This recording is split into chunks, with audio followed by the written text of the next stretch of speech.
Bom, então boa noite quem está aqui. Queria primeiro dizer que eu estou muito feliz, porque para mim é uma... Eu fico muito feliz, orgulhosa e honrada ao mesmo tempo, porque conheço a Laura há muito tempo. Ela foi minha estagiária. Então, e eu fico muito feliz de dividir esse momento aqui com ela, né? E de ver como ela cresceu ao longo desses anos, né? Não vou dizer quando ela foi minha estagiária, que faz um tempinho, mas eu fico muito contente de ver como ela progrediu e progrediu muito bem, né? E é uma excelente advogada, né? E agora também como fala, repartidora de conhecimentos, né? Também prestigiada por causa disso. Então, eu fico muito feliz de dividir esse espaço com ela, não podia deixar de falar. E, por fim, agradecer ao Gustavo, à Angélica, enfim, por me convidar para fazer parte desse programa de extensão aqui da ESA. E não sei se a Laura quer falar alguma coisa também, aí depois a gente começa. Boa noite a todos, é um prazer estar aqui com vocês hoje, ainda aqui virtualmente. Quero agradecer publicamente as palavras da Janaína e realmente nos conhecemos nesse mercado de seguros há alguns anos atrás. E também é uma honra, um prestígio aqui para mim estar dividindo um curso, né, com ela, uma aula com você, Jana. Não imaginava anos atrás que estaríamos aqui, jamais vislumbrava isso. É uma honra, admiro muito você profissionalmente e pessoalmente desde que nos conhecemos. A gente preparou uma aula aqui em conjunto, né, para dividir os temas, então a Janaína vai fazer a parte inicial da exposição e depois mais ou menos no meio da aula para frente, eu vou tratar de outros temas. A intenção aqui, acho que, apesar de ser online, de que seja o mais produtivo e mais dinâmico possível. Então, né, eu falo por mim e por ela, fiquem à vontade para abrir a câmera, para abrir o microfone, fazer comentários, trazer casos aí da vida prática de vocês. Imagino que muitos trabalham aqui já na área de seguros, né? Então, fiquem super à vontade, seja para falar diretamente ou para mandar aqui qualquer questão pelo chat. Isso aí. E obrigada a todos que estão aqui também, né, pela vontade de participar desse programa aqui. E espero que a gente possa contribuir de alguma maneira para a rotina de vocês ou para o aprendizado de vocês, pesquisa, enfim, o que vocês tiverem aí de interesse e o motivo pelo qual estão aqui. Vou começar, então, aqui. Esse negocinho fica me avisando toda hora que eu estou apresentando. Então, a gente preparou uma agenda para tratar do assunto de hoje, que é seguro de pessoas, né? A gente vai falar...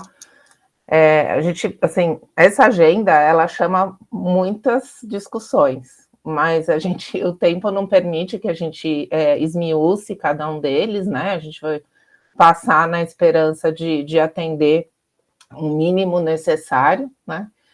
Em cada um desses aspectos, que começamos com gerais do seguro de pessoas, aí seguimos para seguro de vida e acidentes pessoais, aspectos mais específicos com relação a essas modalidades, as formas de contratação, né, no seguro de vida, aspectos relevantes desse contrato, do vida em grupo, que ele funciona um pouquinho diferente, e direitos e deveres do estipulante, que é um participante importante do seguro de vida em grupo, normas regulatórias vigentes de seguros de pessoas, notadamente porque são normas relativamente recentes e que ainda produzem algumas encrenquinhas aí na interpretação de contratos, contencioso, enfim, regulação, e o projeto de lei de seguros, que não pode deixar de ser mencionado, porque é a pauta do dia, né?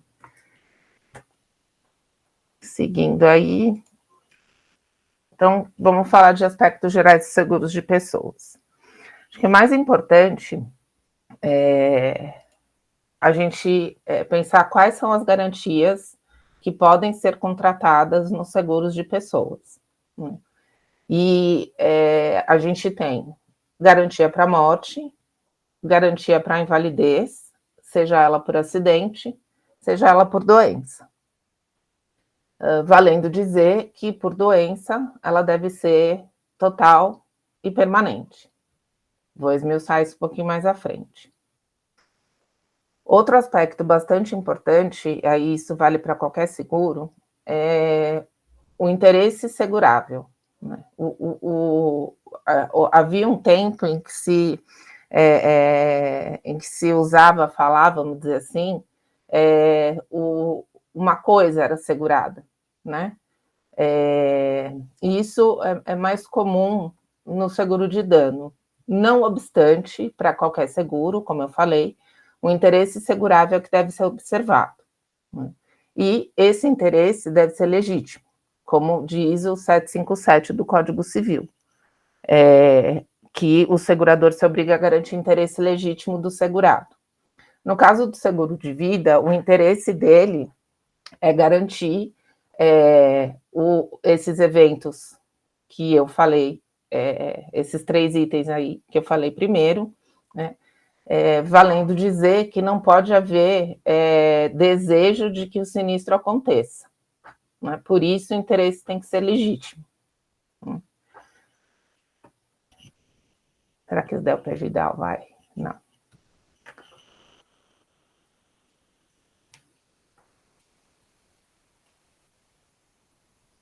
Dentro desse cenário, alguns aspectos são importantes a gente abordar.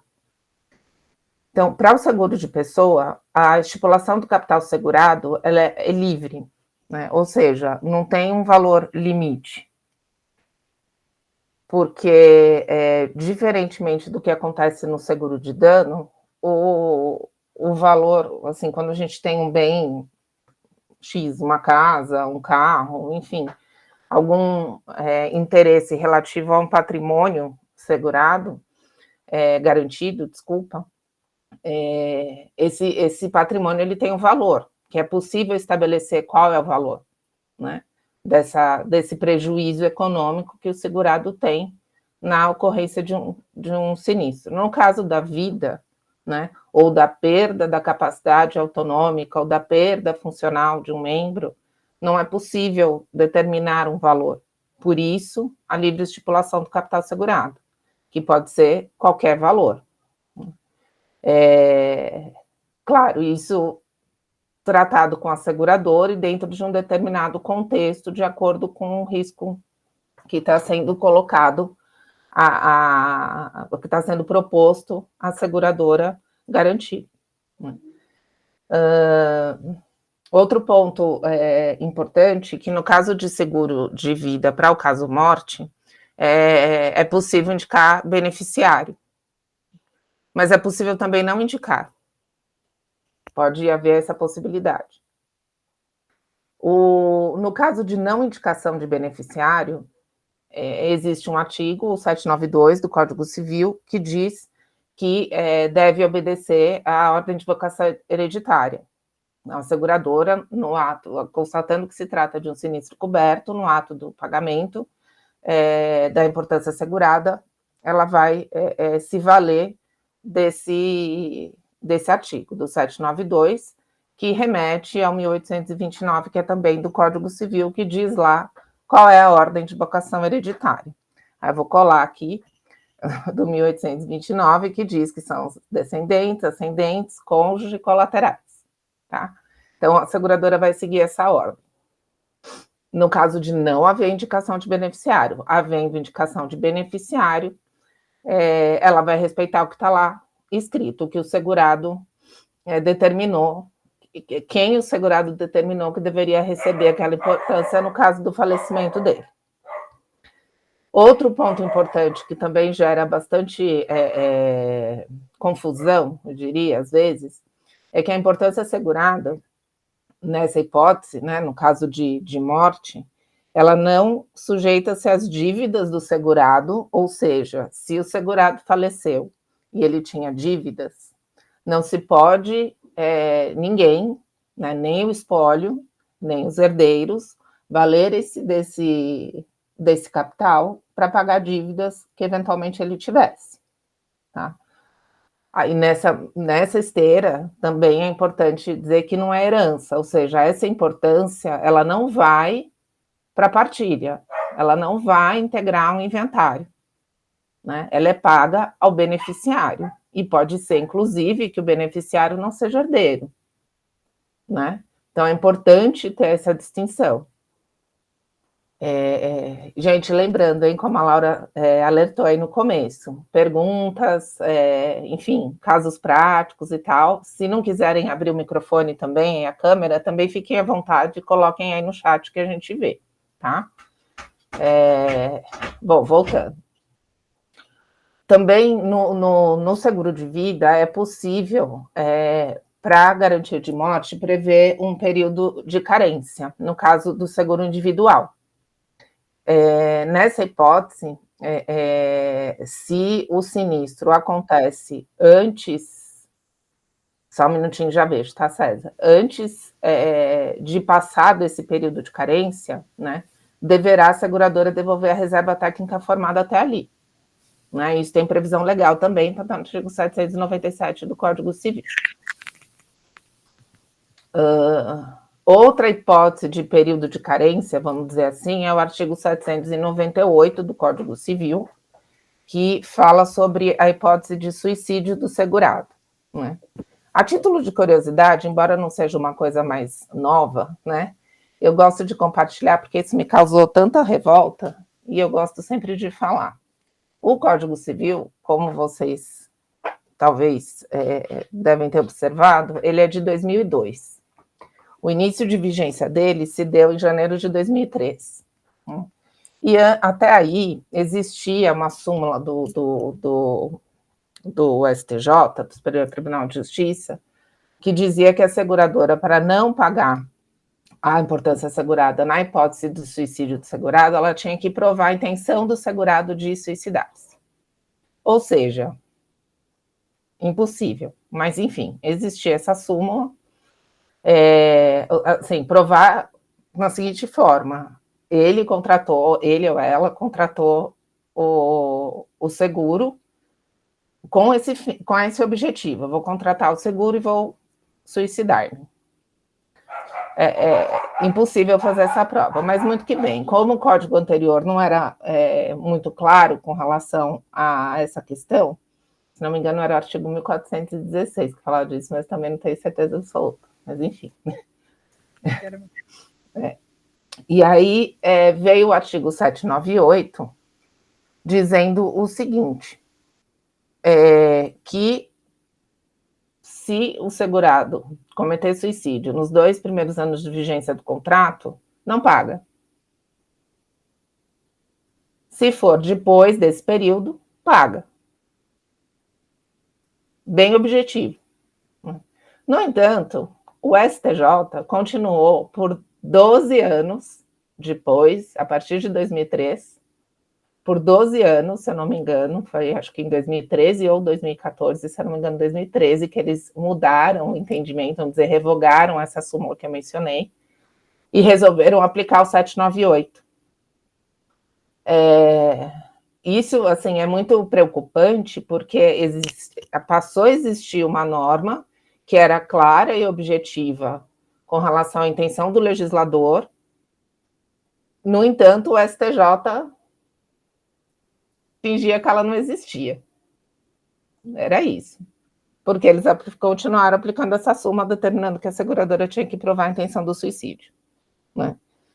O que é um verdadeiro absurdo também, porque se o suicídio acontecesse, assim, se pensar que se fazia isso em prol do segurado, passou 2 anos do início de vigência do contrato, não tinha discussão também, né? Se suicidou, não importa por quê, né? Era devido pagamento, simples assim, né?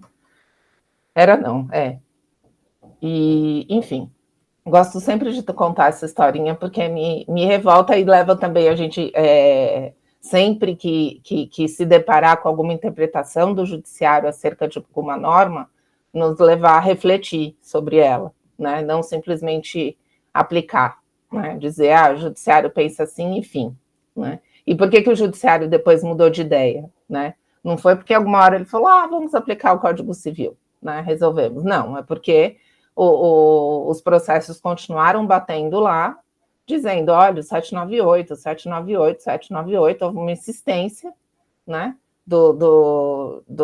De quem milita no contencioso, né, no mercado de seguros, até que, né, tanto bateu que furou. Bom, e tem dois itens aqui que eu acho importante também chamar a atenção, que é a utilização, tem um artigo no 799, bem lá no finzinho, que trata de seguro de pessoas, que ele diz que utilização de meio de transporte mais arriscado, prestação de serviço militar, prática de esporte, atos de humanidade em auxílio de outra pessoa, deve ser objeto de pagamento, ou seja, não pode a seguradora negar o pagamento da importância assegurada caso o sinistro aconteça nesse cenário, né?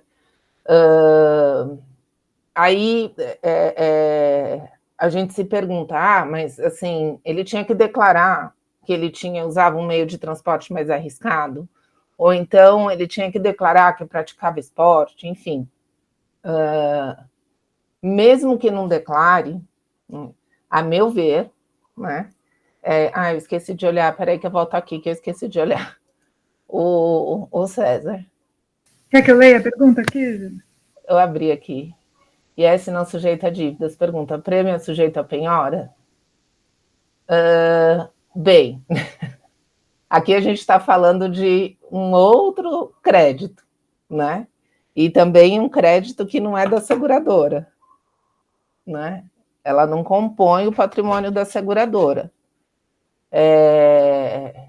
E daí, assim, qual seria o cenário que você imaginou penhora de prêmio?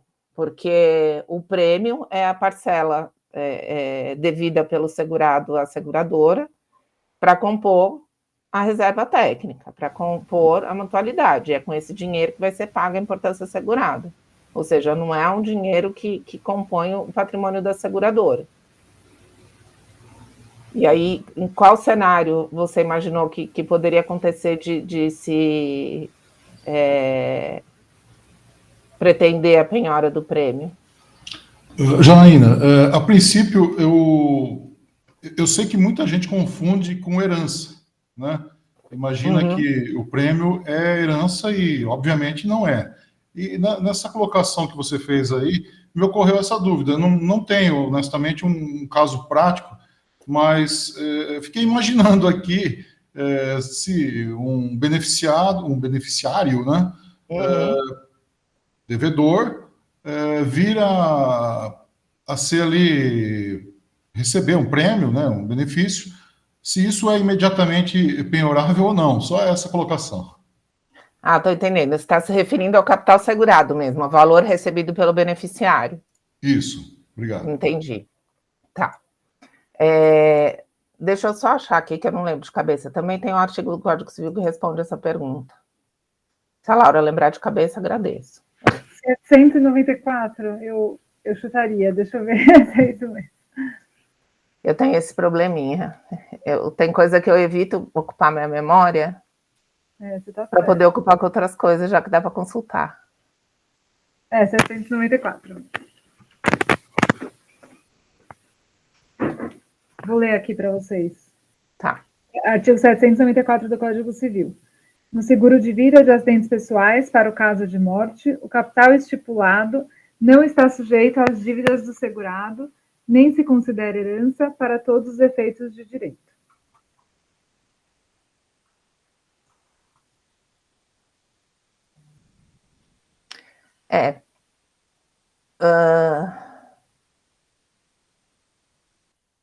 Peraí que eu vou abrir um negócio aqui que tem, assim, eu vou, César, enquanto a Laura estiver falando depois, eu vou abrir aqui um arquivo que eu tenho umas anotações interessantes sobre isso, tá? De um artigo que eu escrevi justamente sobre a penhorabilidade ou não da importância assegurada. Então, daí eu vou abrir aqui, que daí eu posso te dar uma resposta mais bonitinha, tá bom? Enquanto a Laura estiver falando, eu acho aqui as minhas anotações com relação a isso, e daí a gente fala depois, pode ser? Obrigada. Bem, voltando aí ao 799, estava falando de declaração, né? Então, prática de esporte, enfim, mesmo que não tenha havido declaração, nada, assim, no caso de haver contratação do seguro de pessoa, né, seguro de vida, seguro com garantia para morte ou invalidez, né, que aqui só um parênteses, há quem entenda que são vários seguros dentro de um só, né, então tem a garantia para morte, a garantia para invalidez por doença, a garantia para invalidez por acidente, é como se a gente tivesse 3 seguros dentro de um só, mas são 3 garantias diferentes, né? E elas não se, vamos dizer, elas não se excluem e nem se acumulam, né? E é claro, né, que acontecendo o sinistro morte, automaticamente as outras 2 ficam prejudicadas, né? Bom, o que eu imagino que foi a intenção do legislador aqui no 799 foi proteger os atos da vida social, os atos da vida cotidiana de qualquer um de nós, né? Porque, assim, meio de transporte mais arriscado, eu posso pensar, assim, de pronto, motocicleta, por exemplo, é um meio de transporte, em tese, mais arriscado do que automóvel, né? Mas a bicicleta também é um meio de transporte arriscado, dependendo do cenário que a gente tiver, por exemplo, em São Paulo, né? No entanto, é um meio de transporte que é, para o meio ambiente, mais satisfatório, que é, inclusive, que seria interessante, inclusive, no estrago que estamos vivendo hoje, seria interessante até que ele fosse mais utilizado do que um automóvel, por exemplo, né? E se uma pessoa, um segurado, sofre um sinistro porque está usando como meio de transporte a bicicleta, não é correto, né? Não é socialmente aceitável que ela não seja, que ela seja desprestigiada na garantia que ela contratou por conta de estar usando a bicicleta, por exemplo, tá? Prestação de serviço militar. No Brasil, é obrigatória a prestação de serviço militar pelos rapazes a partir de 18 anos, enfim. E excluir essas pessoas da garantia, né, porque, em tese, ela vai exercer uma atividade que é mais perigosa do que de outros cidadãos, seria tirar a liberdade de contratar dessas pessoas, o que também não seria aceitável, né? Prática de esporte, idem, né? Prática de esporte é muito amplo, mas daí a gente pode pensar, uma pessoa que pratica profissionalmente, né, tem muito mais chance de ter um sinistro do que eu que vou resolver pular de paraquedas no final de semana, né, que tem experiência zero. Eu jamais faria isso, tá, gente? Mas, enfim, tem gente que gosta. No entanto, dependendo do ponto de vista que a gente perceber essa situação, um sujeito que pratica esporte regularmente, ele tem preparo, ele tem preparo físico, ele tem apoio profissional de fisioterapeutas, de instrutores de esporte, do esporte que ele pratica, enfim, então ele está cercado de coisas que uma pessoa que vai fazer aquilo uma vez e se estrupia toda, não tem, né? E os dois, né, estarão garantidos da mesma maneira, né? E isso me parece bastante razoável também, né? E atos de humanidade e auxílio de outrem, o que me incomoda aqui um pouquinho, eu acho que não tem nem discussão, né? Se eu ajo para ajudar alguém e me machuco ou mesmo faleço, não há o que se discutir, né? Mas eu acho interessante, sei que pauta para discussão que não vai rolar hoje, que o dispositivo fala em auxílio de outrem, né? E outrem, se formos olhar com um pouquinho de cautela, outrem é pessoa, uma pessoa, outro ser humano, né? segundo os dicionários, pelo menos. E aí, se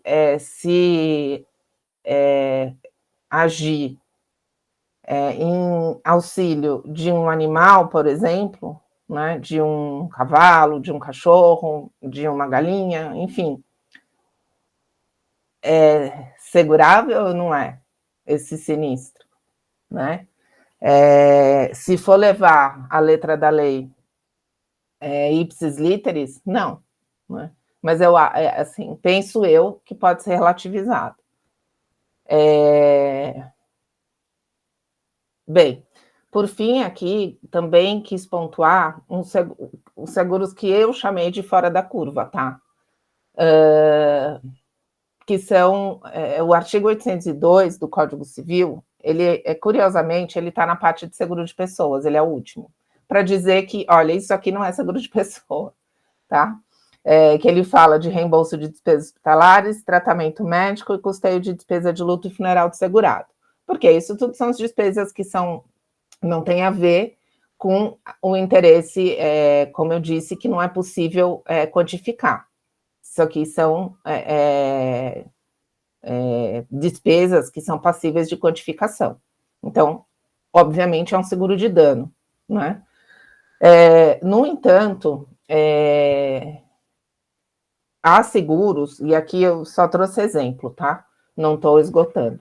Mas tem o seguro prestamista, por exemplo, que é um seguro que visa a garantir, no caso de uma dessas 3 hipóteses aí do seguro de pessoa, morte ou invalidez por acidente ou por doença, o pagamento da dívida que o segurado tiver com alguém que ele firmou um contrato de crédito, um contrato de financiamento, um contrato que seja para aquisição de um imóvel, aquisição de um automóvel, enfim, um empréstimo. É possível contratar esse seguro prestamista, que na hipótese de acontecer um desses 3 sinistros, o credor estará salvaguardado, né? Na grande maioria dos casos, tá? A hipótese em seguro prestamista que, se for o capital segurado igual ao da dívida sempre, ou seja, se a dívida vai sendo amortizada, o capital segurado também vai diminuindo. E daí o credor é o único beneficiário. Pode acontecer de ser uma importância segurada fixa e a dívida vai sendo amortizada ao longo do tempo e então vai ficando uma sobra, vamos dizer assim, ali na importância segurada. Então é possível que, além do credor beneficiário, com a parte da dívida aí que não foi paga, essa sobra pode ser paga aos beneficiários indicados pelo segurado ou o pessoal lá do 792, que é o 1829. E uma questão também que eu acho curiosa aqui no 802 é a despesa de salvamento. O que é despesa de salvamento? A despesa de salvamento é a eventual despesa que a gente tem, ou que o segurado tem, para minimizar os efeitos do sinistro, né? Então, por exemplo, sofreu um acidente, e para minimizar os efeitos desse acidente, tomou alguma providência, sei lá, chamou um helicóptero, enfim, alguma coisa que o plano de saúde dele, se ele tiver, não previa, não cobria, enfim, ele pagou do próprio bolso esse helicóptero, enfim. E por conta desse atendimento mais rápido, enfim, foi possível minimizar os efeitos do acidente. E se isso não tivesse sido feito, poderia a sequela do acidente ser pior, por exemplo, tá? E aí, penso eu que é possível refletir, pelo menos, sobre se essas despesas de salvamento entram dentro da importância assegurada, né? Como, eventualmente, integrando, né, lá a importância assegurada, não obstante seja uma despesa, uma despesa quantificável, né? Mas também, por que eu estou falando isso? Porque existe também um dispositivo no Código Civil que fala que o segurado deve fazer isso, né? Minimizar os efeitos do sinistro sempre que ele puder. Então, acho que vale a pena refletir sobre isso também. tá? Próximo. Agora, falando um pouco mais especificamente do seguro de vida e acidentes pessoais bonitinho, sem controvérsias,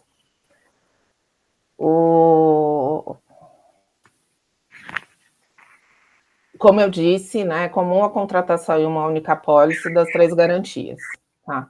É bem comum, na verdade. E ressalto, o acidente, ele não basta o acidente, do acidente deve resultar em invalidez, parcial ou total. E a invalidez decorrente de doença, ela deve ser total. Não pode ser parcial e nem temporária. Existe a previsão, e aí é normativo o SUSEP, para que seja possível a contratação da garantia para invalidez laborativa e invalidez funcional. A invalidez laborativa é aquela que não permite ao segurado voltar a trabalhar, porque ele está incapacitado totalmente e permanentemente para isso. A invalidez funcional acontece quando o segurado perde a capacidade autonômica, ou seja, ele não consegue fazer as coisas sozinho, precisa de ajuda para coisas do cotidiano, enfim.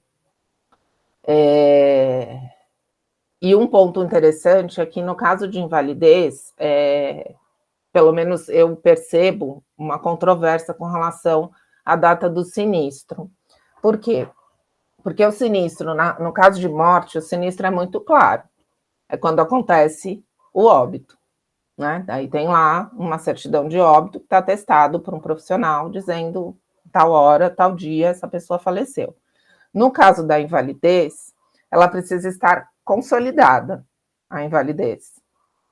Então, o sinistro, a meu ver, ele acontece nesse momento. Não, por exemplo, o diagnóstico de uma moléstia não necessariamente significa sinistro, porque pode ser que essa moléstia seja curada, pode ser que essa moléstia não cause a invalidez, né, do segurado, total e permanentemente. Mesma coisa com relação ao acidente. É preciso que a sequela se consolide para que tenha o sinistro. Então, ali naquele ponto em que houve a determinação de que a sequela se consolidou, naquele momento, a meu ver, temos o sinistro. Por quê? Porque pode haver tratamentos que minimizem os efeitos do acidente. Então, os danos serão diferentes se apurados hoje, no momento que aconteceu o acidente, daqui 6 meses, né? Dependendo de um tratamento fisioterapêutico, de um tratamento medicamentoso, enfim, a gente pode perceber que a invalidez, ela não é a mesma de 6 meses atrás, quando aconteceu o acidente. Mas ali, 6 meses depois, consolidou-se. Olha, a partir daqui não é possível fazer mais nada. A invalidez está consolidada assim.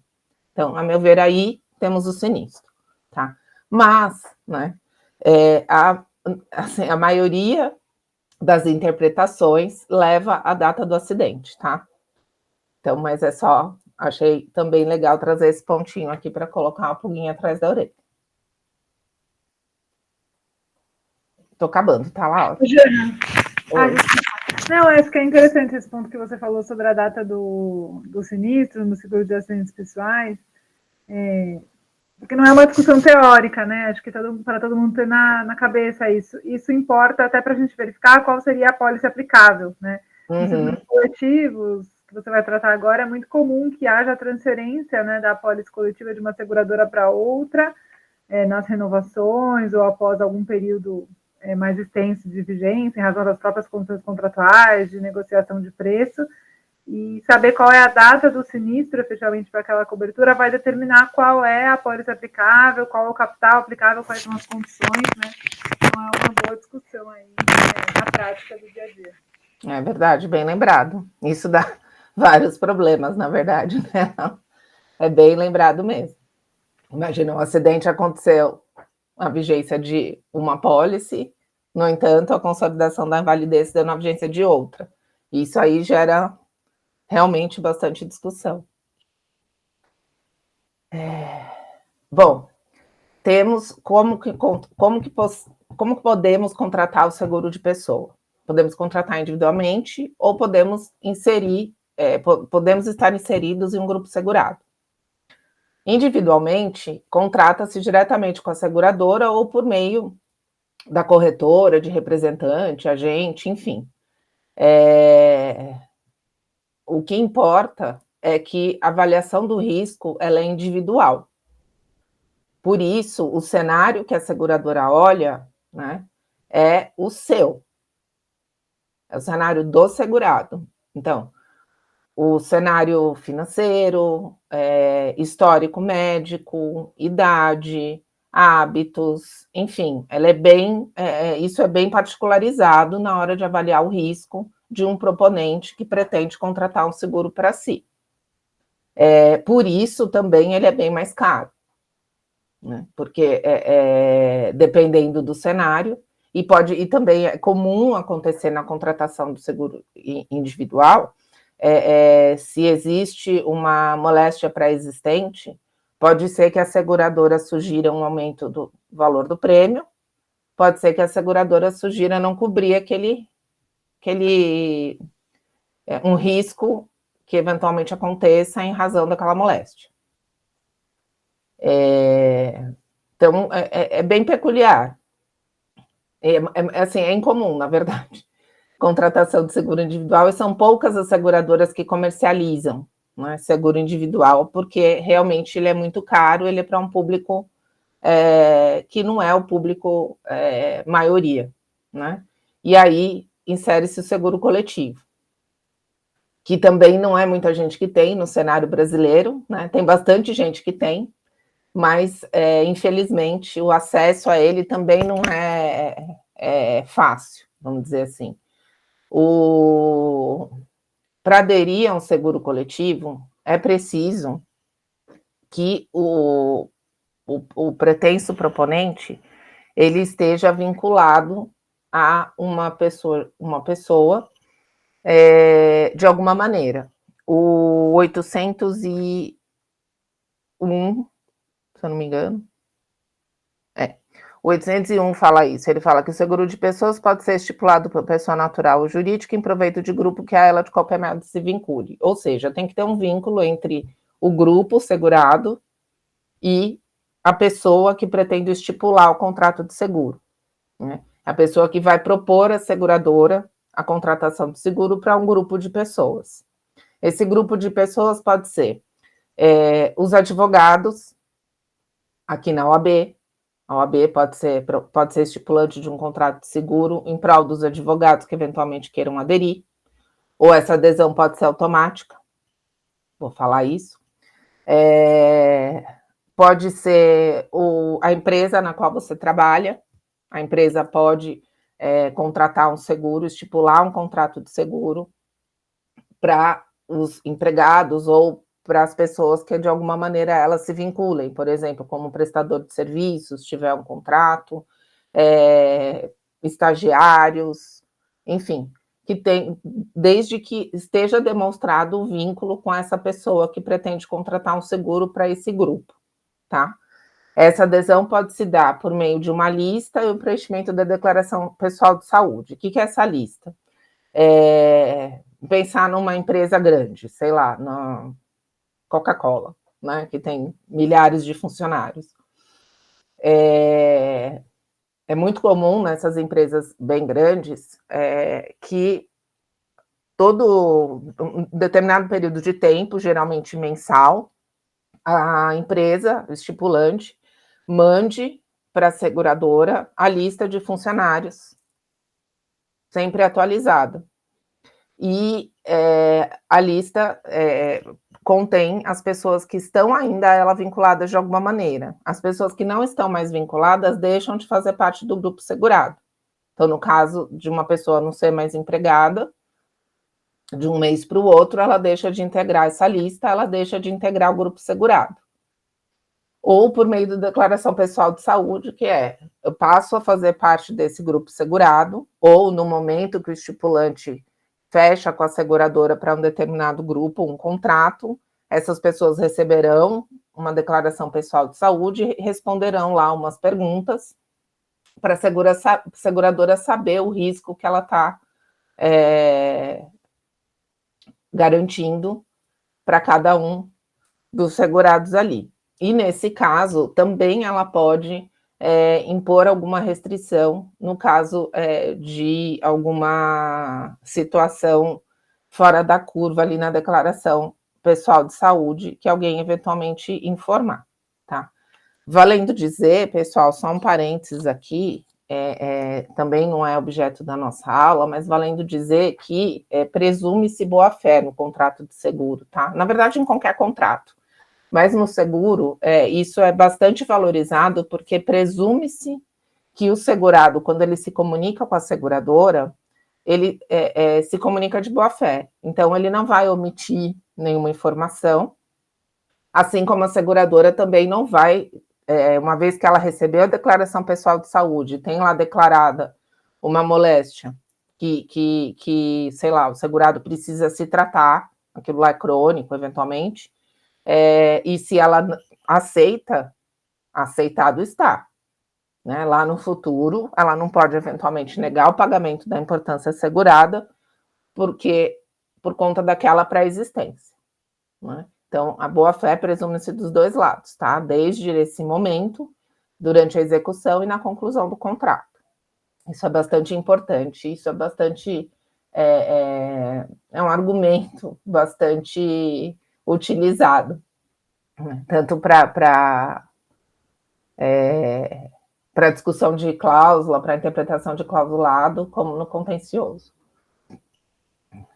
Gente, às vezes eu dou essa pausinha aqui, porque eu tenho que ir lá no meu slide, fazer a flechinha, não dá para fazer page down, e daí voltar para minhas anotações aqui, tá? Bom, eu meio que já falei bastante coisa aí, mas só para fechar essa parte, partes no contrato, no seguro individual vão figurar ali seguradora, segurado e beneficiários. Eles também farão parte do contrato, vão tratar com a seguradora em algum momento, ou não.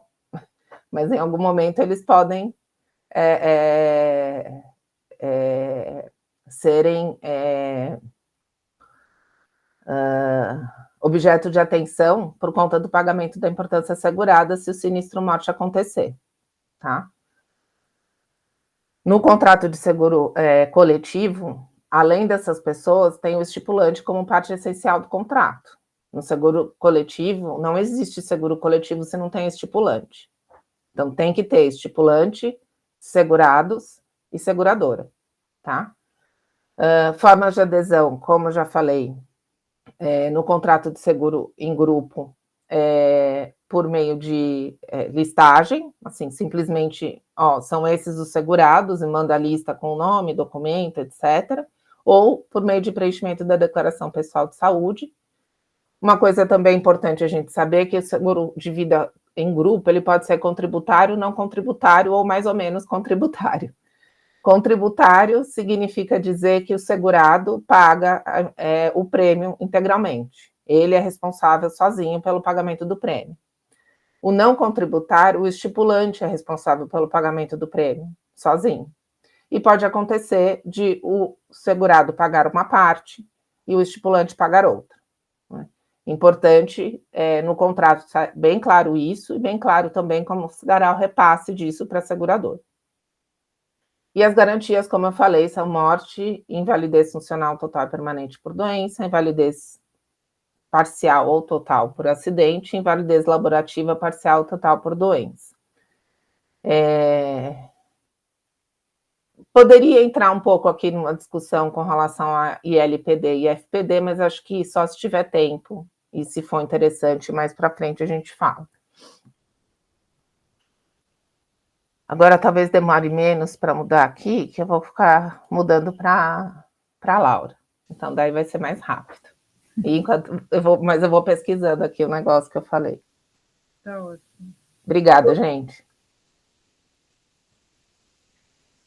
Bom, fiquem à vontade aí para retomar qualquer um dos assuntos que foram tratados pela Janaína antes, né? A gente dá continuidade aqui para outros temas, mas podem interromper a gente a qualquer momento. Então, aqui, pegando um gancho na questão do seguro coletivo, né, falar um pouquinho sobre direitos e deveres do estipulante, né? Como a Janaína já colocou, o estipulante é aquela pessoa física ou jurídica que tem um vínculo com o grupo segurado e, por isso, contrata um seguro coletivo em benefício daquele grupo segurado, né? O exemplo mais clássico é do empregador, que contrata o seguro em benefício dos seus empregados, mas a gente tem também as associações, qualquer tipo de pessoa jurídica que congregue um grupo de pessoas a ela vinculadas, né? Os direitos e os deveres do estipulante, né, num seguro de vida coletivo, eles vão estar previstos na resolução, né, nas regulamentações da SUSEP e do CNSP.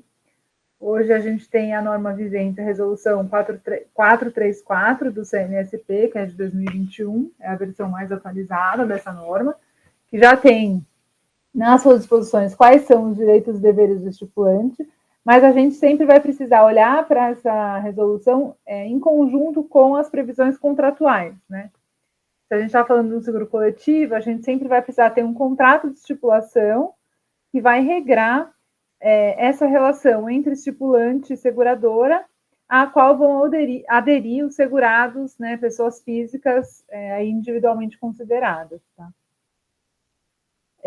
Quando a gente olha, então, para a resolução, que é a 434 do CNSP, ela vai falar que o estipulante, ele vai ser o representante do grupo segurado no momento da contratação. Então, ele tem o poder e dever de agir em nome dos segurados, né, daquele grupo segurado como um todo, e representá-lo frente à seguradora no momento da contratação. Isso é uma previsão da resolução do CNSP que está em linha com a própria previsão de quem é o estipulante, né, que está previsto lá no artigo 21 do Decreto-Lei 73 de 66 e do próprio artigo 801 do Código Civil, que já foi mencionado aqui hoje.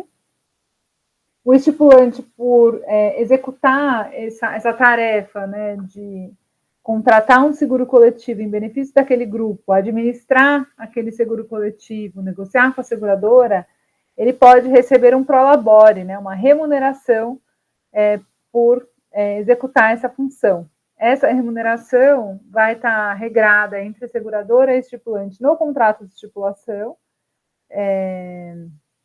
e de acordo com as regras vigentes também da SUSEP, a resolução CNSP 382 também estabelece que a gente precisa, né, que as seguradoras precisam abrir as informações sobre essa remuneração do estipulante nos documentos contratuais.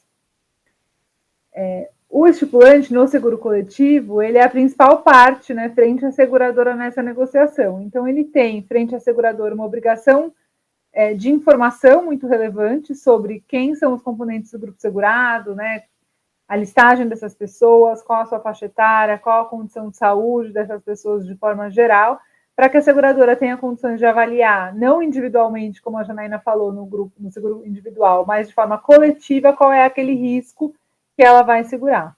E essas informações, num primeiro momento, são passadas pelo estipulante, para que depois as informações individuais sejam passadas por cada um daqueles segurados.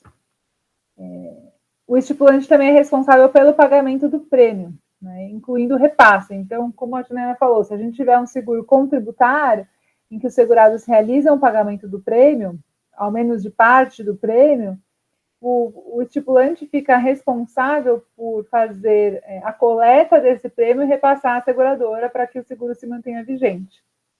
Se a gente vai falando de um seguro não contributário, em que o prêmio é pago integralmente pelo estipulante, ele permanece responsável pelo pagamento do prêmio, porque aí diretamente, né, o valor é arcado pelo estipulante e deve fazer esse pagamento perante a seguradora.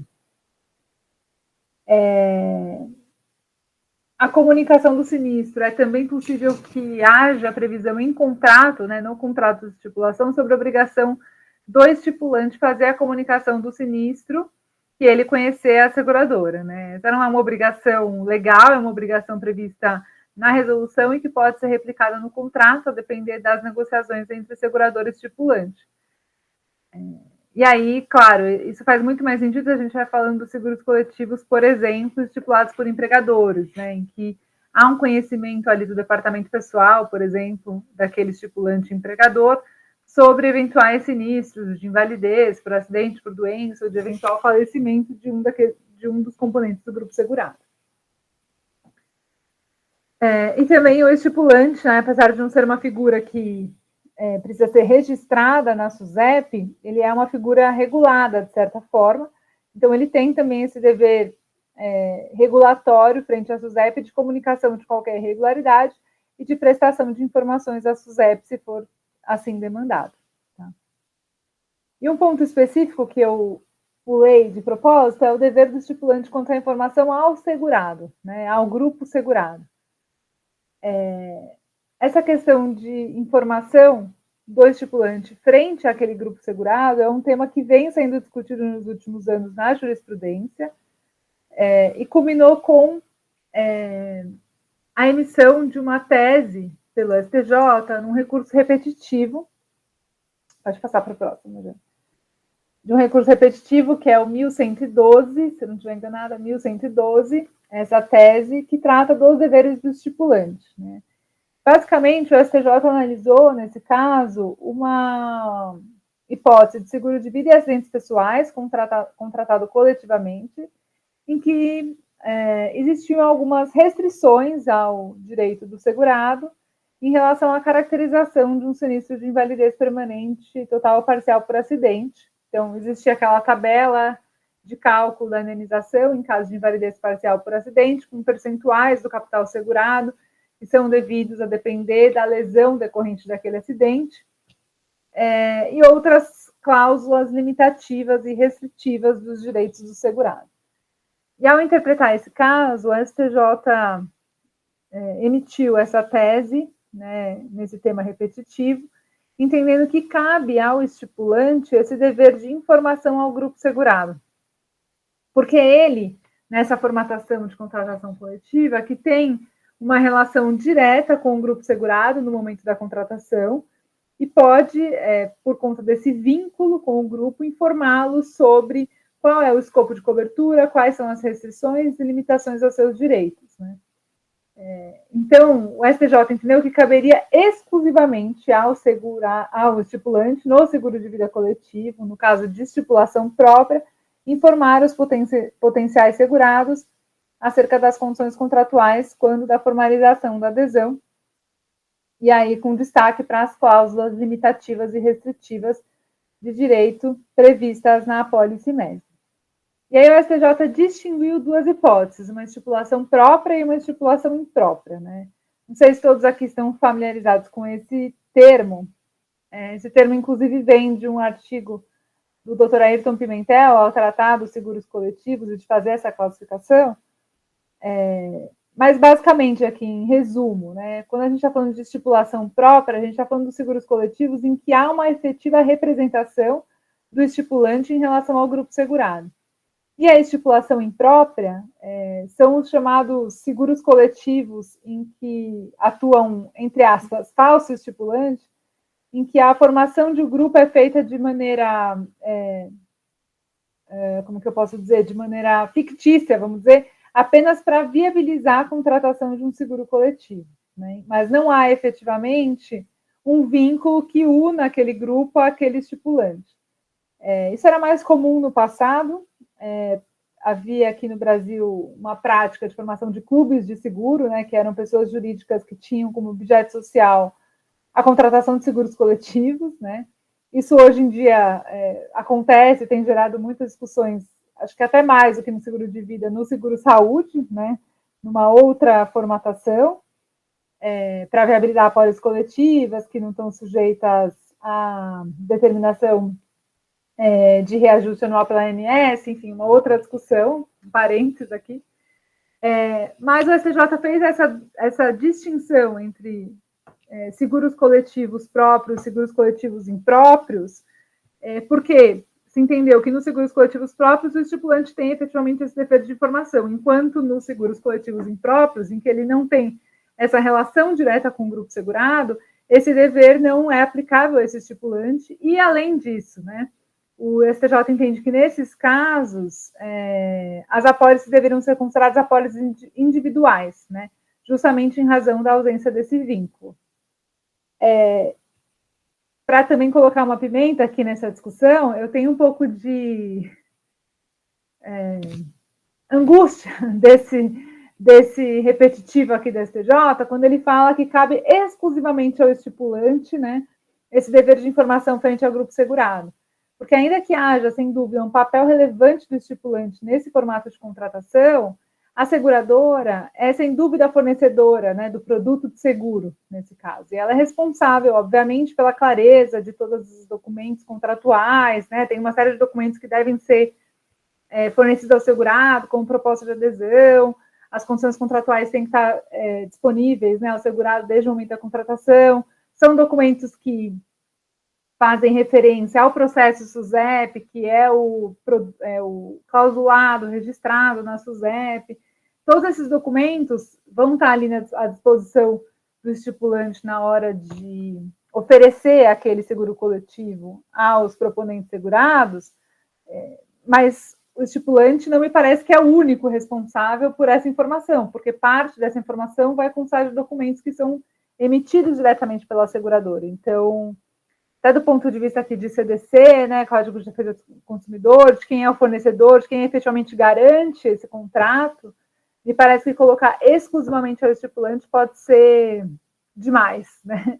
Talvez uma obrigação compartilhada fizesse mais sentido na prática desse tipo de contratação. Mas aí é só uma reflexão que eu coloco aqui para vocês.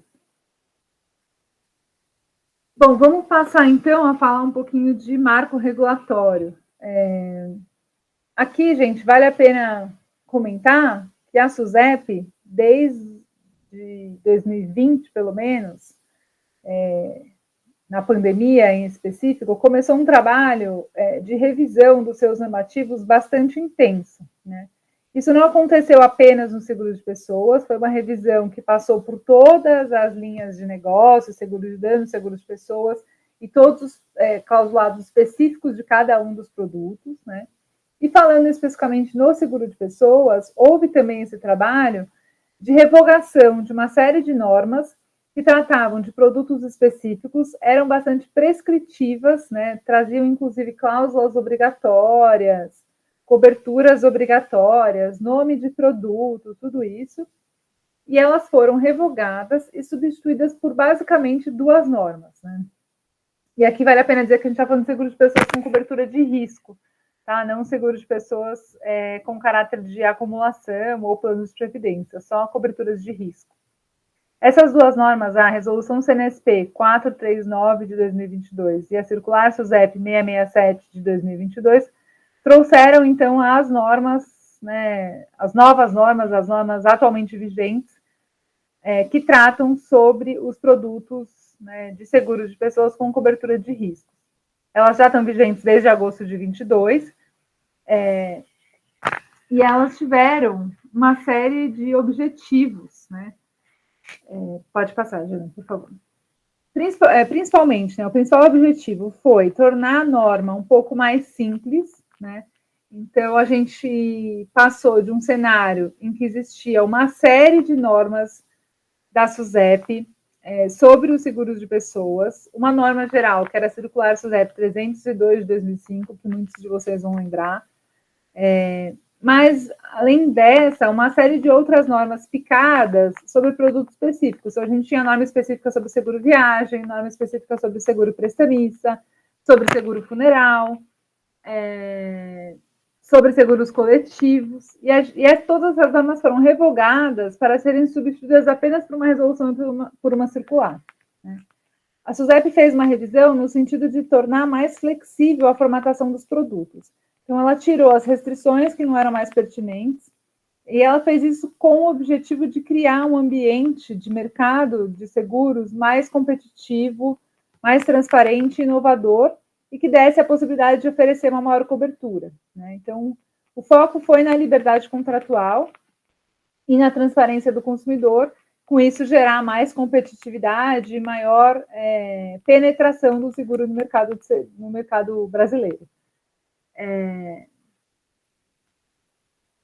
Então, antes, a gente tinha, até a Janaina citou, né, na apresentação dela, a Circular 302, ela trazia uma série de coberturas que eram previstas com um detalhamento bastante intenso. Então, a gente tinha lá a cobertura de morte acidental, a cobertura de invalidez permanente total por acidente, a cobertura de invalidez permanente total funcional por doença, a invalidez laborativa, e todas essas coberturas eram tratadas na norma com as cláusulas a elas aplicáveis. Então, a norma ia no detalhe de dizer: seguradora, se você quer oferecer a cobertura de invalidez funcional permanente total por doença, essas devem ser as cláusulas contratuais que essa cobertura deve oferecer, né? Essas devem ser as condições para o gatilho da cobertura, para o acionamento da cobertura. Se você quer oferecer a cobertura de invalidez permanente total por acidente, essas devem ser as condições, né?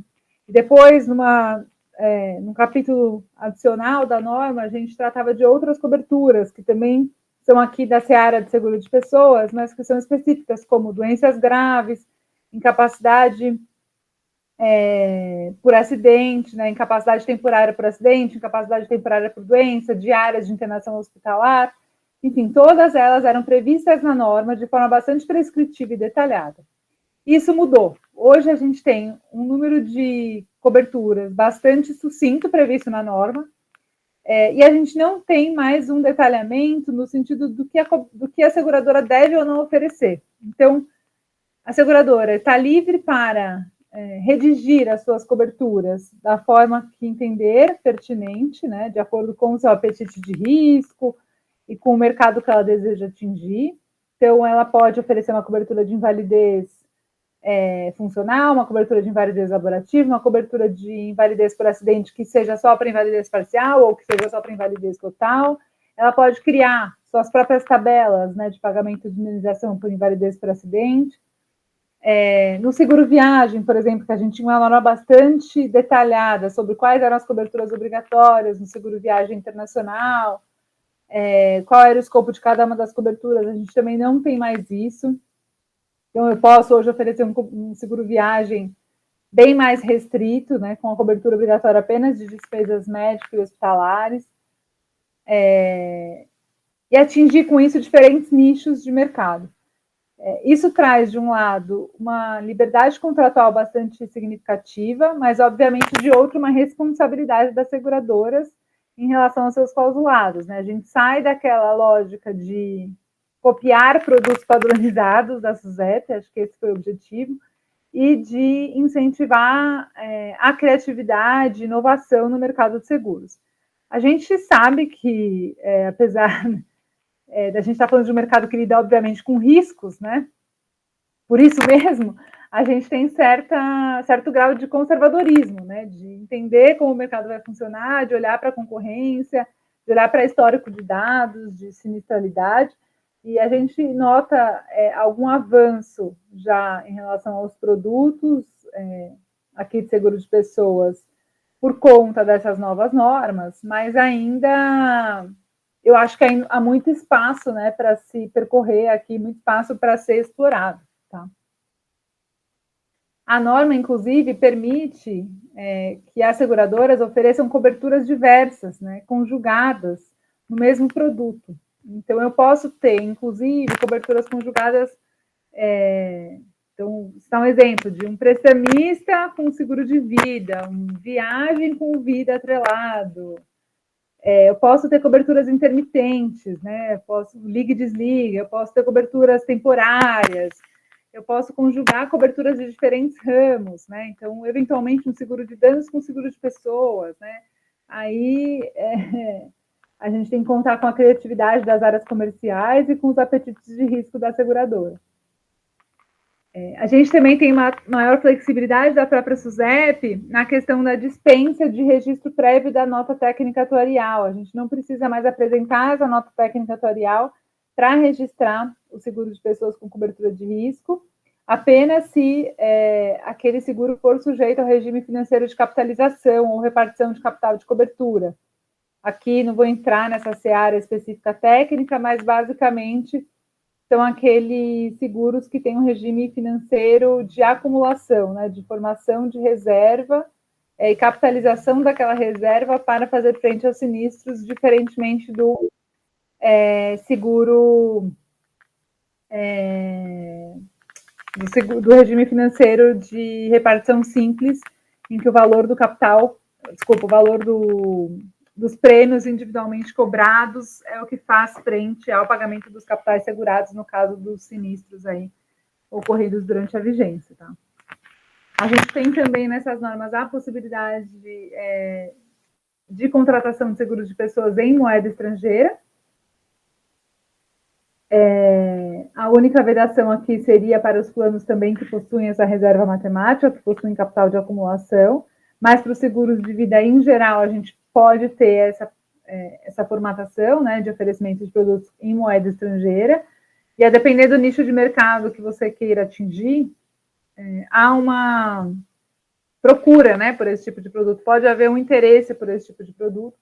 Por exemplo, no viagem é algo muito comum, porque a depender do destino da viagem, né, faz sentido que aquele capital segurado esteja atrelado à moeda estrangeira do local da viagem, já que os eventuais gastos que possam ser incorridos, por exemplo, com despesas médicas do segurado, com, enfim, traslado de corpo, com algum tipo de cobertura nesse sentido, serão incorridos numa moeda estrangeira, então faz sentido que o capital segurado também tenha essa vinculação.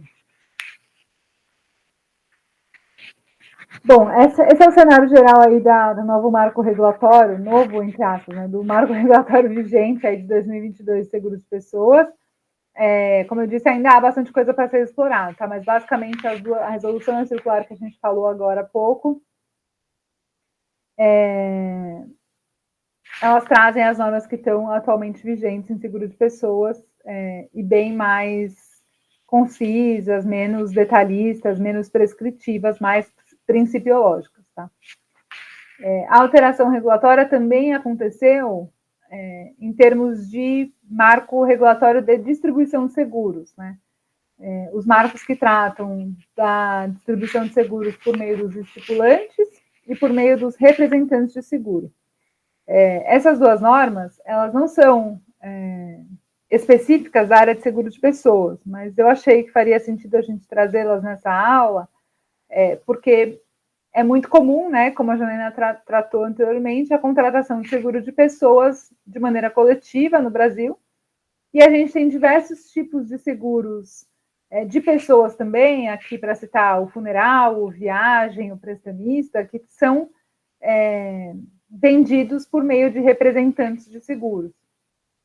Então, por isso a importância da gente tratar dessas duas normas aqui também de forma a atualizá-los aqui do cenário com relação a essa questão de distribuição de seguros, tá? Então, esse marco de distribuição de seguros, se a gente olhar também para os seus objetivos, até para a própria exposição de motivos, que foi publicada à época pela SUSEP, ela também tem o objetivo de tratar de maneira menos prescritiva da formatação de distribuição por meio desses dois agentes, né, do representante e do estipulante, retirando também restrições aí desnecessárias, injustificadas. O objetivo da SUSEP foi também fazer uma revisão geral das normas que tratavam do assunto, inspirada no decreto 10.139 de 2019. Pode passar, Júlia, por favor. E a SUSEP, com essa revisão, teve como objetivo também estabelecer que a figura do representante de seguros é aquele intermediário que atua em nome da seguradora, fazendo a comercialização do seguro. Então, aqui, para quem é da área, vocês devem estar acostumados, né, com os varejistas, com as agências de viagem e outros, administradoras de cartão de crédito, enfim.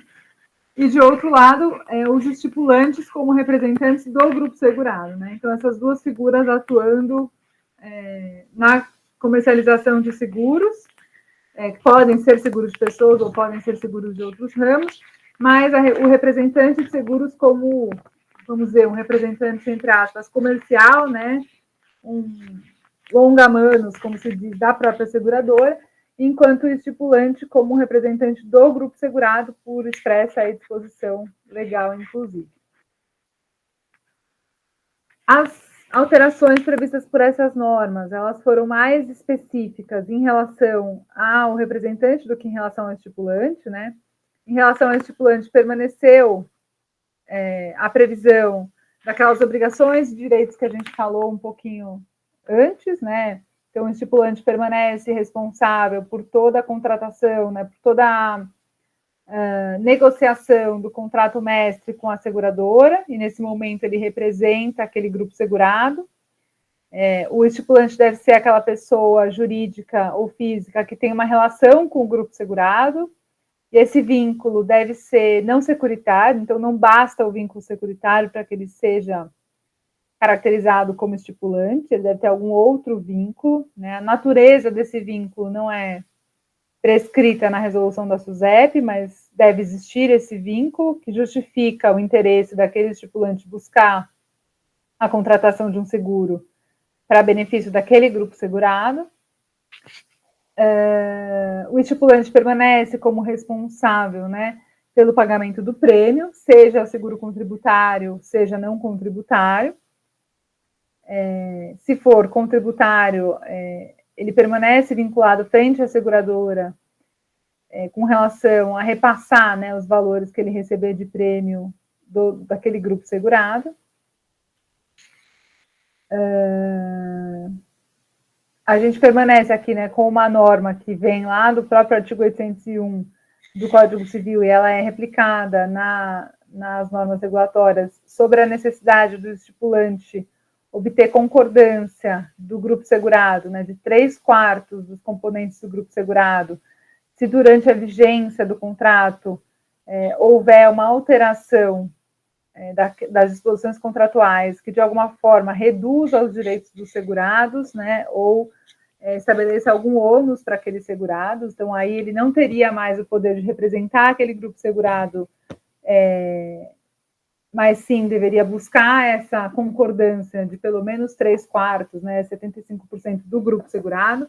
Isso na prática é algo bastante difícil de ser cumprido, né, se a gente estiver falando inclusive de grupos segurados volumosos, aí numerosos, mas é uma exigência que consta do Código Civil e que é refletida com alguma especificação na norma regulatória também.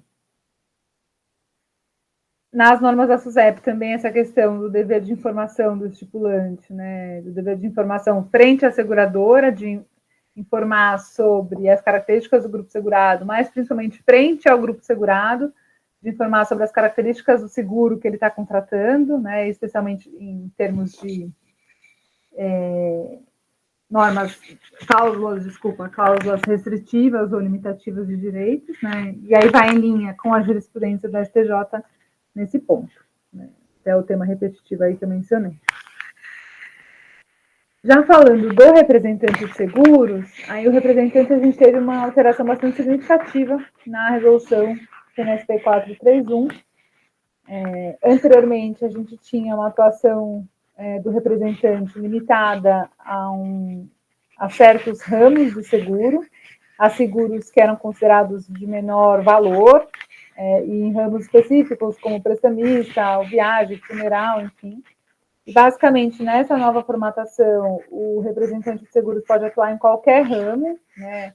A SUSEP, com esse intuito de retirar restrições que não se faziam mais pertinentes, excluiu essa lista de ramos em que o representante poderia atuar, portanto, é livre a sua atuação, não só aqui nos ramos de seguros de pessoas, mas também nos seguros de danos.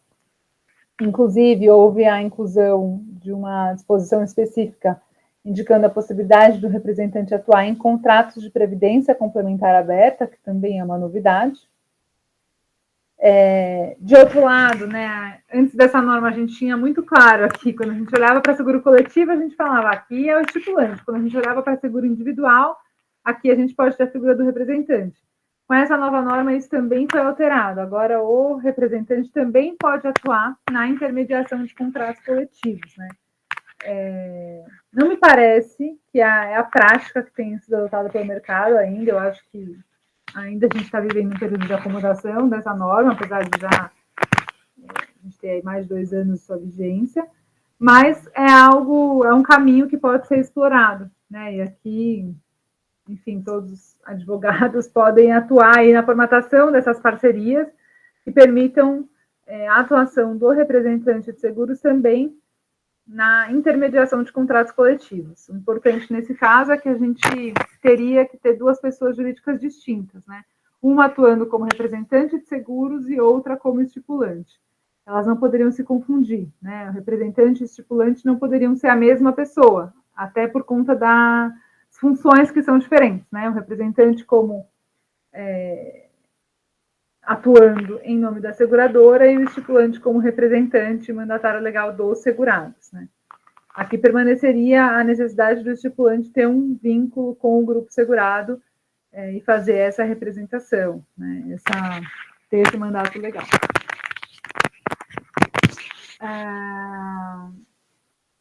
E o próprio representante, né, essa pessoa jurídica que atua como representante de seguros, poderia atuar como estipulante, desde que em contratos diferentes. Então, a gente poderia ter a mesma pessoa jurídica atuando em determinado contrato como representante da seguradora, em determinado contrato, por exemplo, na estipulação do próprio seguro coletivo dos seus empregados, como representante, como estipulante de seguros. Então, a norma também esclareceu esse ponto. Tá? Além disso, pode passar para o próximo, por favor. Além disso, o representante também passou a contar com outras atividades que ele pode desenvolver, né? A norma previu um rol de atividades bastante extenso para o representante, então o representante pode não só comercializar o seguro da seguradora, mas realizar o pagamento da indenização, realizar a análise de riscos, né? Fazer a subscrição em nome da seguradora, tudo a depender da formatação desse contrato de representação de seguros, que é um instrumento entre seguradora e representante que vai reger essa relação. Tá? Da mesma forma que a gente tem no contrato coletivo o contrato de estipulação, regendo a relação entre estipulante e seguradora, aqui na hipótese de representação de seguros, a gente também tem esse contrato bastante relevante, que vai tratar de uma parceria de cunho comercial, né, de venda de seguros. Então, eu posso estar falando de um seguro viagem, de um seguro prestamista, que é vendido por determinado representante de seguros em nome da seguradora. Obviamente, ele vai ter uma remuneração por essa venda, né?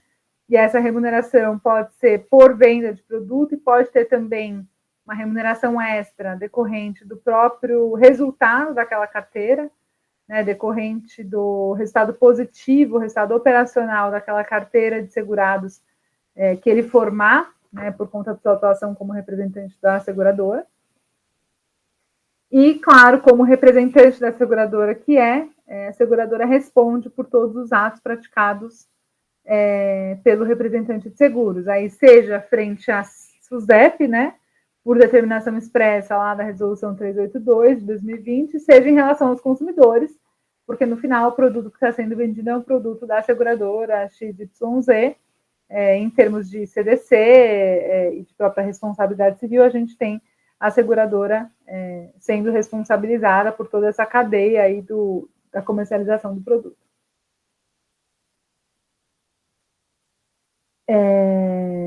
Bom, então esse é o panorama aí de normas regulatórias. Agora a gente passa a falar um pouquinho do projeto de lei. É importante ouvi-los aqui, não sei se alguém quer comentar, vocês estão acompanhando essa questão do projeto de lei 29 de 2017, que tem o objetivo aí de criar uma nova lei de seguros no Brasil. Se alguém quiser comentar, se já tem estudado o tema.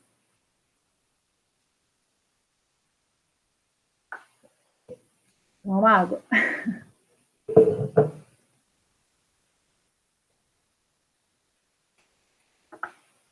Bom, então, eu não sei se todos aqui trabalham ou não no mercado de seguros, já lidam com essa prática no dia a dia das suas atividades, mas, como foi falado aqui anteriormente, o projeto de lei de seguro é a pauta do dia, né? Na verdade, é um projeto antigo, é um projeto que foi apresentado em 2004 na Câmara dos Deputados, era originalmente o projeto 3555 de 2004, então ele tramita aí há 20 anos.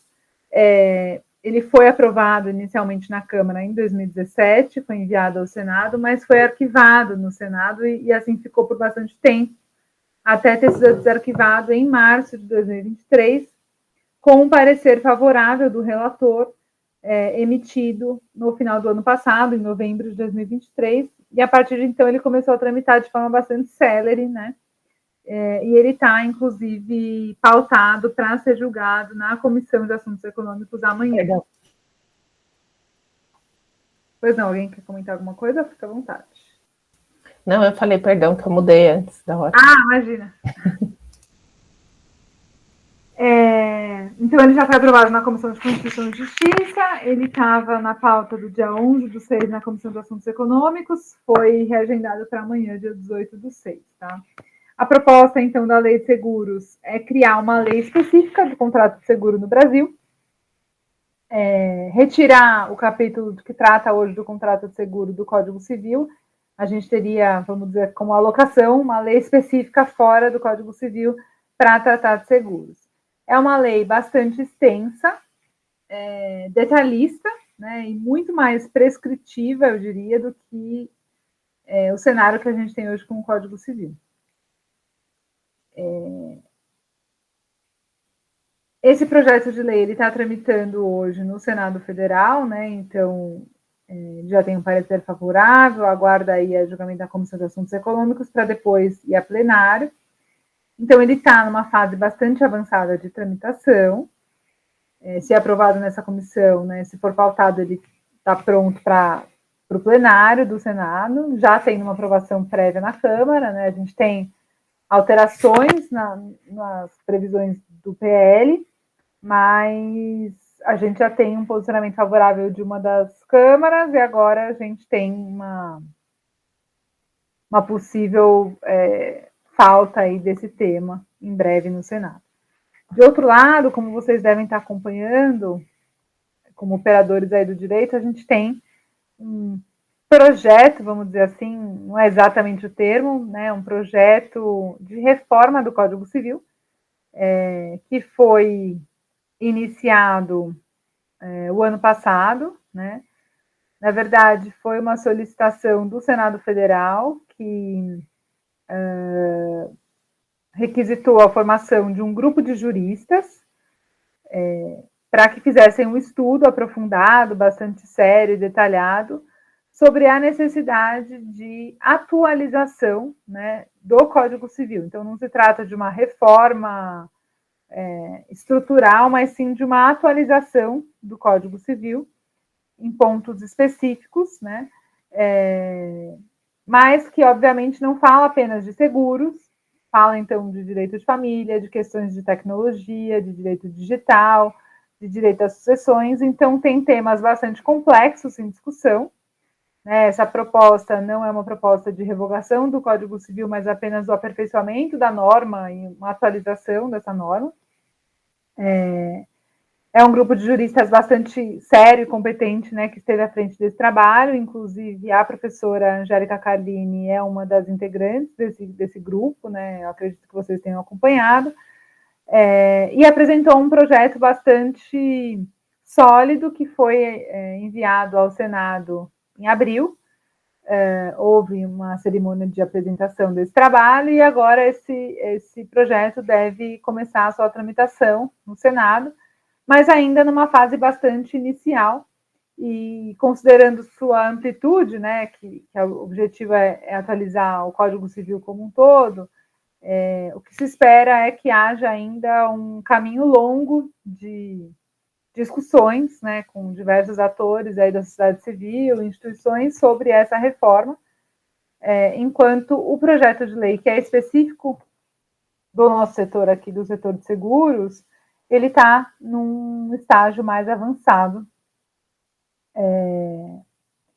e aparentemente mais próximo de ser aprovado, né, do que a própria reforma do Código Civil. Apesar de serem dois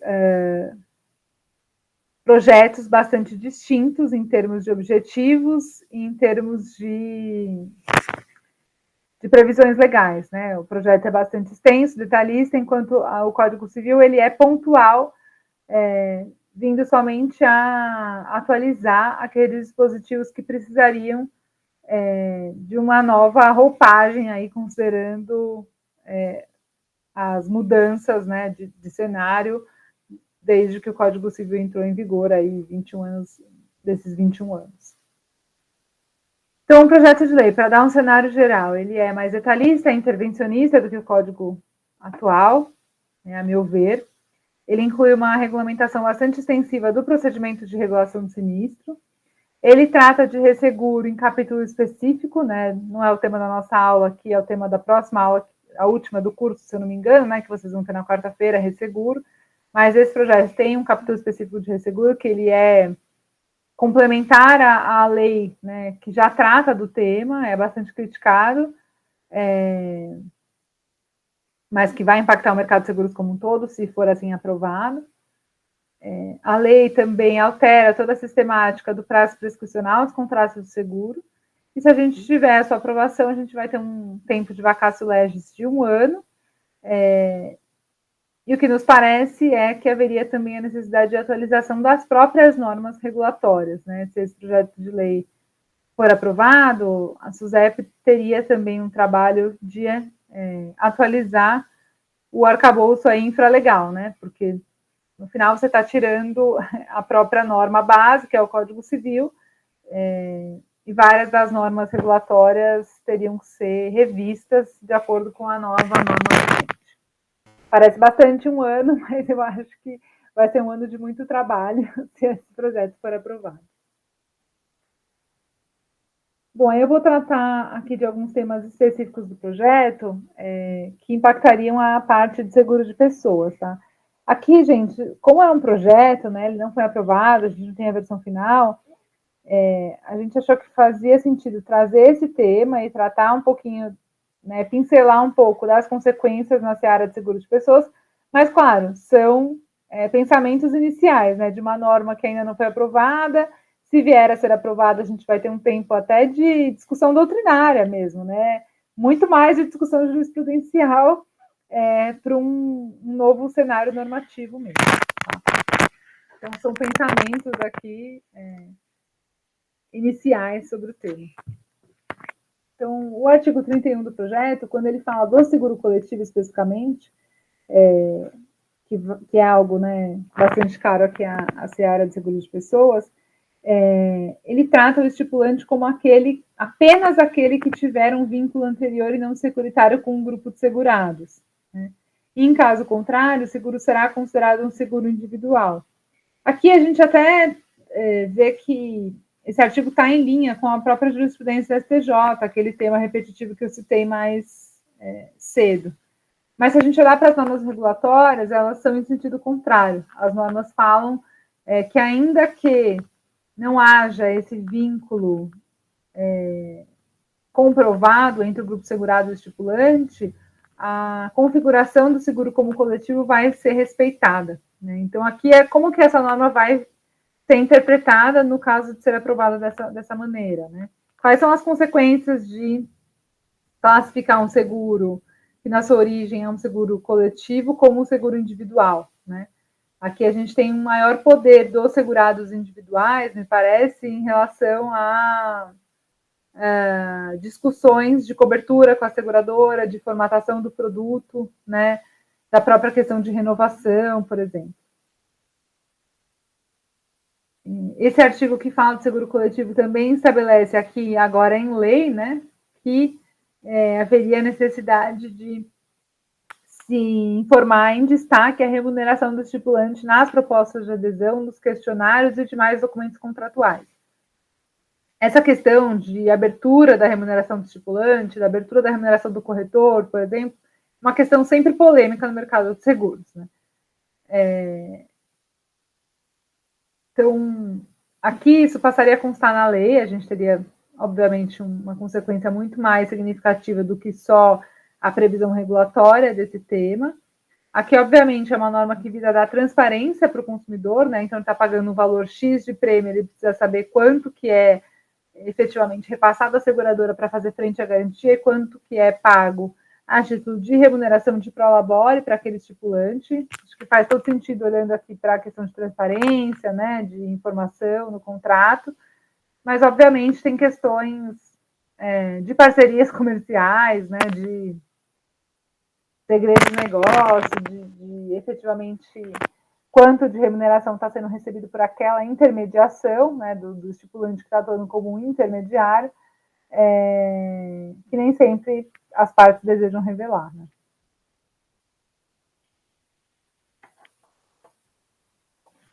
O agravamento do risco. O agravamento do risco é um tema importante, né, seja em seguro de danos como seguro de pessoas.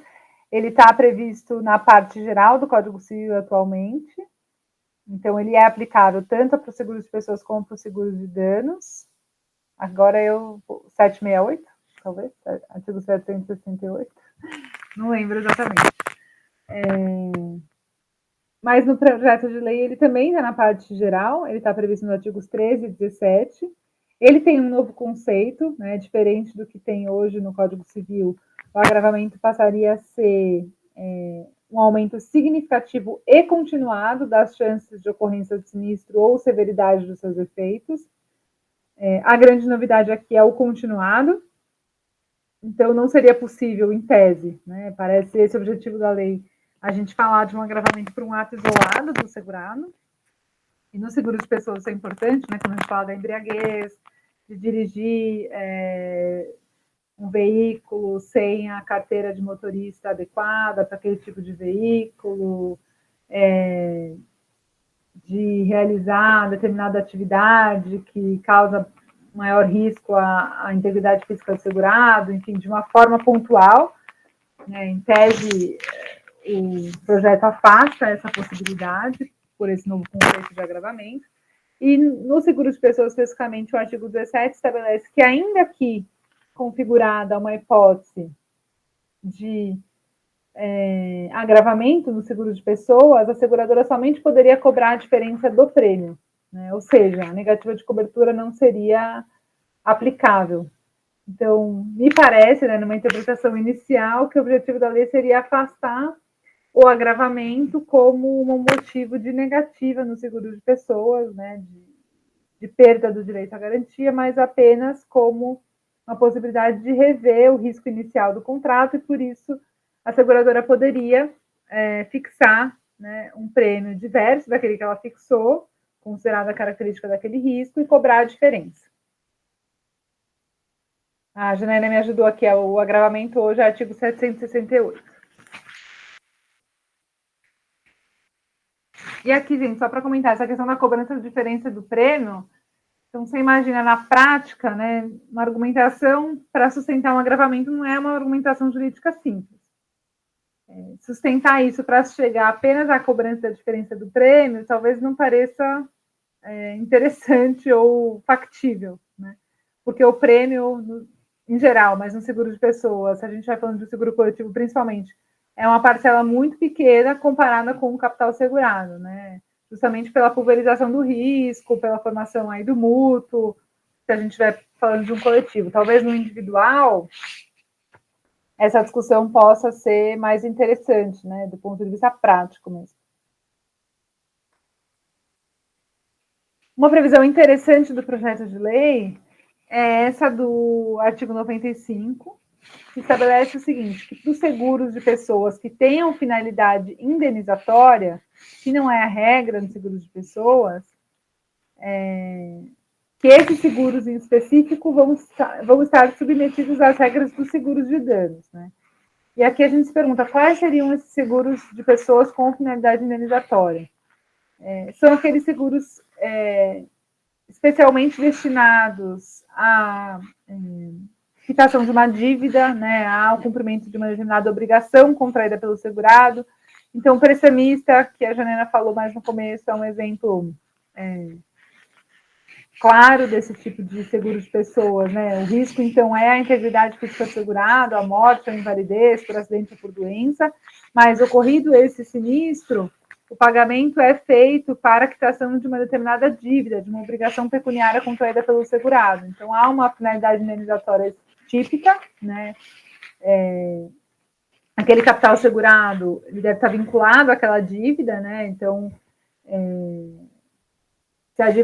se o capital for de 200 mil reais, um capital fixo, e a dívida no momento da morte for de 100 mil reais, o pagamento àquele estipulante, que é o credor da dívida, vai ser feito no montante da dívida, né? Justamente por conta dessa questão indenizatória, dessa finalidade indenizatória, e o restante, né, esse excedente, que hoje já é feito assim por disposição regulatória e pelas próprias disposições contratuais desse tipo de seguro, esse excedente é pago para os beneficiários, se assim tivesse sido indicado, ou para os beneficiários legais.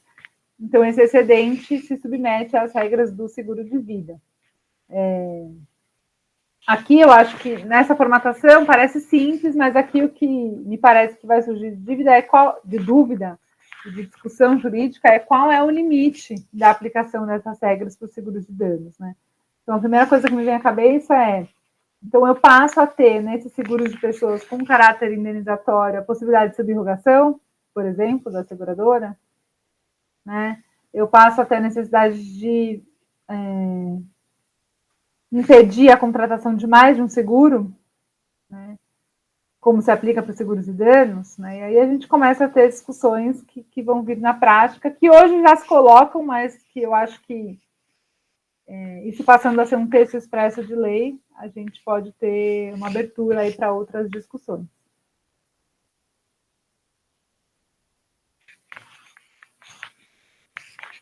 Agora, aqui na regulação do sinistro, eu acho que talvez seja a parte do projeto de lei, na minha opinião, mais polêmica. Desculpa. O projeto de lei prevê, ali no artigo 79 e seguintes, um capítulo bastante extenso e detalhado sobre o procedimento de regulação de sinistros. E é um procedimento que se aplica tanto a seguros de pessoas como a seguros de danos, tá? Mas puxando aqui para o seguro de pessoas, a gente tem obrigações que são hoje novidades, né, que seriam hoje novidades na nossa prática de regulação de sinistros. Então, o relatório de regulação, por esse projeto de lei, de regulação e liquidação, passaria a ser um documento comum às partes. Então, a seguradora não somente deveria entregar a correspondência, aquela comunicação formal ao segurado ou ao beneficiário, indicando a conclusão da cobertura, né, se ela entendeu que há ou não cobertura para aquele sinistro, se a cobertura é total ou parcial e por quê, quais são as cláusulas, quais são os documentos que fundamentam aquela conclusão de cobertura, mas também entregar o próprio relatório de regulação e liquidação. E sendo previsto como um documento comum, né, se ela também não entregar, caberia aqui talvez uma ação de exibição de documentos, né, já que é um documento comum. Então aí a gente vai rendendo aqui, as previsões do PL passam a render outras hipóteses de litigiosidade até. Se houver negativa, o projeto prevê também que a seguradora deveria entregar todos os documentos que deram suporte àquela negativa, né? Aqui no seguro de pessoas, a gente tem documentos produzidos inteiramente pela seguradora, por exemplo, relatórios médicos, né? Relatórios às vezes de sindicância, enfim, sobre eventual discussão sobre fraude, por exemplo, são documentos sensíveis, né? Documentos até de análise de riscos de determinada ação judicial, né? A única ressalva da lei nesse sentido, de documentos que não precisariam ser entregues, diz respeito a documentos confidenciais por lei. Então, a gente teria uma proteção mais óbvia aí aos pareceres jurídicos, por exemplo, né? O projeto fala também que se aplica o prazo de 30 dias para posicionamento de cobertura, né, para que a seguradora emita a sua conclusão de cobertura para um determinado sinistro. Esse prazo é o prazo regulatório atualmente vigente, então a gente não tem uma grande alteração. A alteração é que se a seguradora não fizer isso, né, no prazo legal de 30 dias, ela perderia o direito de recusar a cobertura. Então, a gente teria aí uma nova hipótese de decadência, me parece, do direito de recusar a cobertura. A seguradora permanece autorizada a solicitar documentos adicionais, né, para que essa regulação do sinistro seja concluída, tanto na fase de regulação quanto na fase de liquidação, mas essa solicitação somente poderá acontecer por uma vez, se o capital segurado for até 500 salários mínimos, né, ou no caso de seguro de automóvel, mas aqui falando de pessoas, seria essa limitação por valor. E essa solicitação pode acontecer até em 2 vezes se os seguros forem mais complexos, mas esse tipo de seguros mais complexos é algo que a lei deixa para que a autoridade regulatória estabeleça. Então, a gente precisaria de uma regulamentação infralegal da SUSEP, provavelmente, regulamentando isso, tá?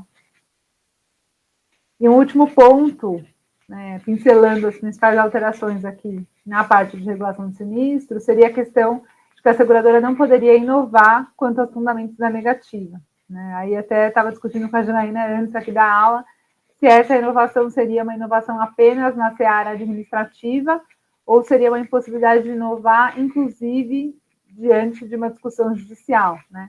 E como a gente interpreta isso aqui frente ao princípio da ampla defesa, por exemplo, né? A única ressalva do projeto nesse sentido é quanto a fatos novos, desconhecidos pela seguradora, né?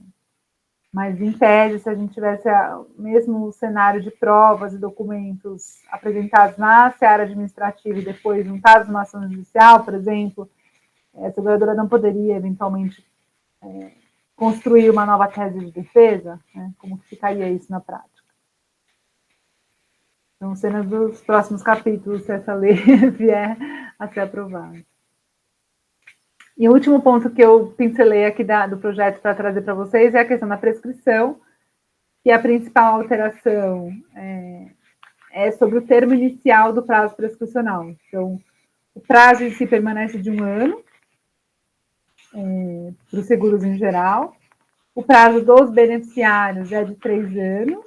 Então, pelo menos a gente tem um esclarecimento sobre esse tema no projeto, né? Porque se a gente olhar para a previsão atual do artigo 206 do Código Civil, a gente tem essa previsão de 3 anos para os beneficiários, mas há lá uma vírgula, fala, para os seguros obrigatórios, e o que prevalece é que os 3 anos para os beneficiários somente se aplicaria para os seguros obrigatórios. Então, para pensar, seguro de transporte, seguro DPVAT, né, o antigo DPVAT, e não tem prevalecido a aplicação dos 3 anos para os seguros de pessoas. Para o clássico seguro de vida, com a pretensão do beneficiário, tem prevalecido a aplicação no prazo de 10 anos, que é o prazo geral do artigo 205 do Código Civil. No projeto de lei isso fica mais claro, né? 1 ano para todos os seguros e 3 anos para a pretensão dos beneficiários. Mas aqui há também uma alteração de que 1 ano não do sinistro, mas 1 ano contado da negativa da seguradora, né? Aí, obviamente, a gente tem uma discussão de qual é o prazo, então, para o aviso de sinistro, né? O projeto de reforma aí do Código Civil traz isso, né? O artigo 771 seria alterado para incluir alguns outros itens, 771A, B, se eu não me engano, com esse prazo específico de aviso de sinistro, né? Isso não consta no PL, acho que seria um avanço bastante significativo na nossa legislação, no amadurecimento do mercado, mas aqui no projeto a gente tem o prazo de prescrição apenas e contado somente após a negativa. Há também essa inovação de suspensão do prazo prescricional se houver o pedido de reconsideração. Hoje a jurisprudência do STJ entende que no caso de pedido de reconsideração não há suspensão do prazo prescricional, né? Então, negou a cobertura, o prazo prescricional volta a correr até o seu final. Claro, o segurado, o corretor pode fazer esse pedido de reconsideração para a seguradora, mas ele deve controlar o seu prazo prescricional, já que essa suspensão não se aplicaria de novo.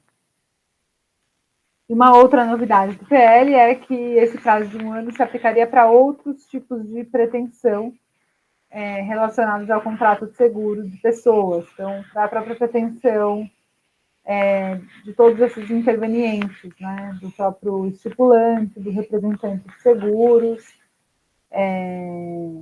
e aí para outras pretensões aí das co-seguradoras, resseguradoras, retrocessionárias, que podem estar vinculadas a contrato de seguro de pessoas, mas ele é mais abrangente em termos de aplicação desse prazo de 1 ano. Eram essas as considerações aí do PL. Não sei se alguém tem algum comentário, alguma dúvida, senão a gente passaria para essas frases finais aí.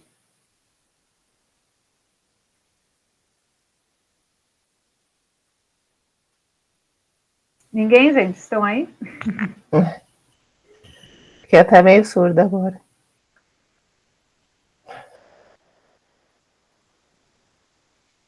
Sem perguntas. Obrigada, Leandro. Pelo menos alguém está ouvindo a gente. Olhar online é um desafio, gente. Essas telinhas, esses quadradinhos aqui. A gente tem hora que a gente fala, será que tem alguém aí do outro lado? Mas tudo bem. Eu acho que agora, Jana, eu não tenho certeza se a gente passa por essas frases aqui, se eles têm que... Acho que a ideia é eles terem acesso a isso e depois responderem e enviarem para a escola, né? Acho que sim.